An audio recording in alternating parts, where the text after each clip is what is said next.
Bihar voter list revision प्रक्रिया और supreme court में सुनवाई को लेकर न्यूज 24 संवाददाता रमन कुमार ने बात की आनंद मोहन सिंह से। देखिए।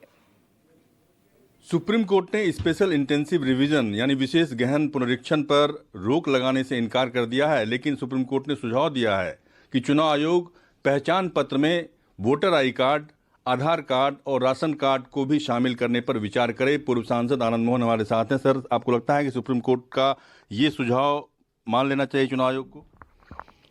देखिए, सुप्रीम कोर्ट सुप्रीम है। जो याचिकाएं आई पार्टियों की तरफ से 10 पार्टियां, तो उसके अनुसार तो रोक तो नहीं लगा, पुनरीक्षण का काम तो चल रहा है। अब मैं एक उदाहरण दूंगा कि अभी हाल में आया, कितनी चौंकाने वाली बात है कि जो सीमांचल है, जहाँ लोगों की सीधी नज़र जाती है, अन्य जिलों में अलग बात है, वहाँ वर्ग विशेष की आबादी अगर 38% है और आधार कार्ड है 126%, तो ये चौंकाने वाली बात है। अगर किसी की आबादी किशनगंज में 48% है और आधार कार्ड आपको 122% है, तो ये चौंकाने वाली बात है। ये तो फर्जीवाड़ा दिखता है। तो आपको लगता लोग है पकड़े जा रहे हैं। आपको लगता है कि किसी भी कीमत पर हम जो विदेशी नागरिक है, अगर पड़ोसी राष्ट्रों से, न केवल बांग्लादेश, पाकिस्तान हो, चाहे वो नेपाल हो, चाहे वो भूटान हो, ये दोहरी नागरिकता रखेंगे तो ये तो अच्छी बात नहीं है। एसआईआर में एक प्रावधान ये है कि दिसंबर 2004 के बाद जिनका जन्म बिहार में हुआ है, उनको अपना जन्म तिथि प्रमाण पत्र, जन्म स्थान प्रमाण पत्र, माता और पिता का जन्म तिथि प्रमाण पत्र, जन्म स्थान प्रमाण पत्र देना पड़ेगा। आप जिस इलाके से आते हैं, बाढ़ प्रभावित इलाका रहता है, बाढ़ में बहुत ज़्यादा समस्याएं आती है, कागज पत्र बाढ़ में बह जाता है। आपको लगता है कि सहरसा, सुपौल, मधेपुरा, किशनगंज, पूर्णिया, इन इलाकों के लोगों के लिए ये समस्या पैदा नहीं करेगा? बिल्कुल कोई बहाना नहीं। अभी लोग कह रहे हैं कहाँ बूंद बूंद पानी के लिए लोग तरस रहा है, हर लोग बाढ़ का बहाना भी तो अच्छा ढूंढिए। बहाना भी वो ढूंढिए जिसमें दम हो। बाढ़ आ जाती है तो आपकी जमीन के कागजात क्यों नहीं खोते हैं? ये जो बपोती पुश्तैनी जमीन है वो रह जाता है, अब बाकी चीज बह जाता है। ये बहाना नहीं चलेगा। अब बात करते हैं बिहार की कानून व्यवस्था के मुद्दे पर। कल भी एक घटना हुई। पटना जिले में एक बालू व्यवसायी को गोली मारकर हत्या कर दी गई। इससे पहले नीतीश कुमार के गृह क्षेत्र में भी डबल मर्डर हुआ था।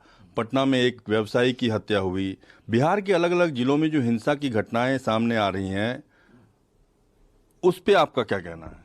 देखिए, 90 के दशक का बिहार, 2005 के पहले का बिहार, आज के बिहार में सारे लोग मानेंगे कि तब्दीली आई है। लेकिन एक बात मैं बोलूँगा कि जब सीमा पर तनाव हो तो समझिए चुनाव आने वाला है, और जब लॉ एंड ऑर्डर की स्थिति अचानक बिगड़ती दिखे ना, तो समझिए कि तब भी चुनाव है। ये कहीं प्रायोजित तो नहीं है कि चुनाव सन्निकट है तो ऐसी ऐसी घटनाएं करवाओ या करो जिससे सरकार पर सवालिया निशान खड़े हों। तो ये अचानक से जो बढ़ोतरी हुई है कानून व्यवस्था में, राज्य सरकार को निश्चित तौर पर कोई बहाना नहीं है, इस पर सचेत होना चाहिए, सजग होना चाहिए। दिनकर ने कहा वो राही दिल्ली जाना, तो मैं कह रहा हूँ वो राही पटना जाना तो कहना अपनी सरकार से। चरखा चलता है हाथों से, शासन चलता तलवार से। दो बातें बड़ी तेज। एक व्यक्ति संविधान लेके निकला है हाथ हिलाते हुए, संविधान बचाओ, और दूसरा कहता है कानून और व्यवस्था चौपट है ना। ये तो ऐसा है जैसे चलनी दोष दे सूप को, है ना। जिसके राज्य में 15 वर्षों में, 1.5 दशक में पलायन, रंगदारी, वसूली, अपहरण, फिरौती, जनसंहार, नरसंहार, अपराध, ये जीवन का हिस्सा बन गया था, बिहार का नसीब बन गया था, नसीब से चिपक गया था, आज वो कानून व्यवस्था का सवाल खड़ा कर रहे हैं। आप राहुल गांधी तेजस्वी यादव का जिक्र कर रहे हैं।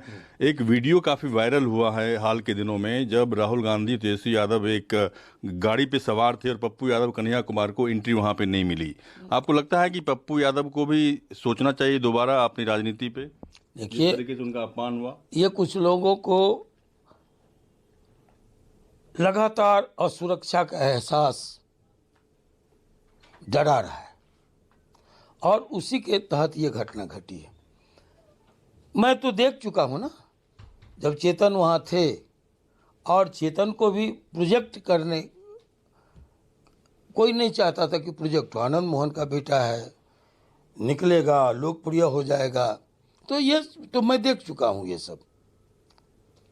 और आज कन्हैया कुमार हो कि पप्पू यादव हो, सबसे पहले तो मैं कहूँगा उन दोनों को कि स्वाभिमान, अगर राजनीति कोई करे तो स्वाभिमान को ताक पर रख करके नहीं करनी चाहिए। हम लोग चंद्रशेखर जी के शिष्य हैं, अगर नाम नहीं होगा वहाँ जाने की कोशिश भी नहीं करेंगे, झांकेंगे भी नहीं। और अगर आप गए और आपको अपमानजनक स्थिति का सामना करना पड़ा तो फिर सफाई मत दीजिए, सफाई देकर के हल्का मत बनिए। तो ये तो जो असुरक्षा का एहसास है, उसका जो डर है, उसका जो खौफ है, एक व्यक्ति को जो सता रहा है, उसका नतीजा है ये अपमानजनक स्थिति दोनों के साथ जो हुई। दोनों का अपना गट्स है, अपनी प्रतिभा है, अपनी क्षमता है। अगर ये बंद में किसी का भी बढ़ चढ़ करके योगदान होगा तो इन दोनों का ज्यादा होगा, मैं ऐसा मानता हूं। फिर इस तरह का अपमान तो नुकसानदेह है, महागठबंधन के सेहत के लिए नुकसानदेह है। धन्यवाद। हमसे बातचीत के लिए कैमरा पर्सन राणा के साथ रमन कुमार, दिल्ली न्यूज़ 24।